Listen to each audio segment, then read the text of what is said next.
Breaking off a marriage is never an easy process, but with the right guidance, you can be eased into the process without having to go through much. Welcome to the YouTube channel of Get Me a Divorce. Today, I will be talking to you about spousal support or otherwise known as alimony. अगर आप एक divorce लेने की सोच रहे हैं तो जाहिर सी बात है कि आपके दिमाग में फाइनेंशियल सेटलमेंट से रिलेटेड क्वेश्चंस होंगे और ये सही भी है बिकॉज सेपरेशन के टाइम पे फाइनेंशियल एस्पेक्ट का ध्यान रखना बहुत ज़रूरी होता है। जब हम डिवोर्स से रिलेटेड फाइनेंशियल एस्पेक्ट की बात करते हैं तो उसके दो पहलू हैं। पहला है स्पाउसल सपोर्ट जिसे हम एलिमनी के नाम से जानते हैं और दूसरा है चाइल्ड सपोर्ट। जब हम एलिमनी की बात करते हैं तो वो अमाउंट होता है जो एक स्पाउस दूसरे को देते हैं ताकि वो डिवोर्स के बाद भी अपना स्टैंडर्ड ऑफ लिविंग मेंटेन कर सके, जबकि चाइल्ड सपोर्ट उस पेरेंट को मिलता है जिसके पास चाइल्ड की कस्टडी होती है। एलिमनी और चाइल्ड सपोर्ट दोनों अलग अलग होते हैं और दोनों अमाउंट भी अलग अलग मिलते हैं। अब बात आती है कि एलिमनी कौन किसको पे करेगा। तो ये चीज़ काफ़ी लोगों को पता नहीं होती है कि हस्बैंड और वाइफ दोनों ही एलिमनी क्लेम कर सकते हैं अनलेस आपकी शादी स्पेशल मैरिज एक्ट के अंडर हुई है जिसमें कि सिर्फ वाइफ ही एलिमनी क्लेम कर सकते हैं। अगर आपकी शादी इंडियन लॉ के और किसी भी मैरिज एक्ट के अंडर हुई है तो हस्बैंड वाइफ दोनों ही एलिमनी क्लेम कर सकते हैं, बट यूजुअली ये होता है कि वाइफ ही एलिमनी क्लेम करते हैं।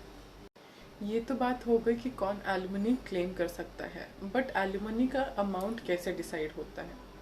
Well, there are a number of factors that are considered while deciding the amount of the alimony.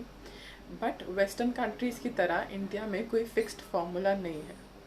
In cases जहाँ पे दोनों स्पाउस अर्न कर रहे हैं तब जिस स्पाउस की इनकम लोअर है उनको एलिमनी अवॉर्ड किया जाएगा और ये अमाउंट बस इतना ही होगा कि वो इन टोटल अपने स्टैंडर्ड ऑफ लिविंग मेंटेन कर सके।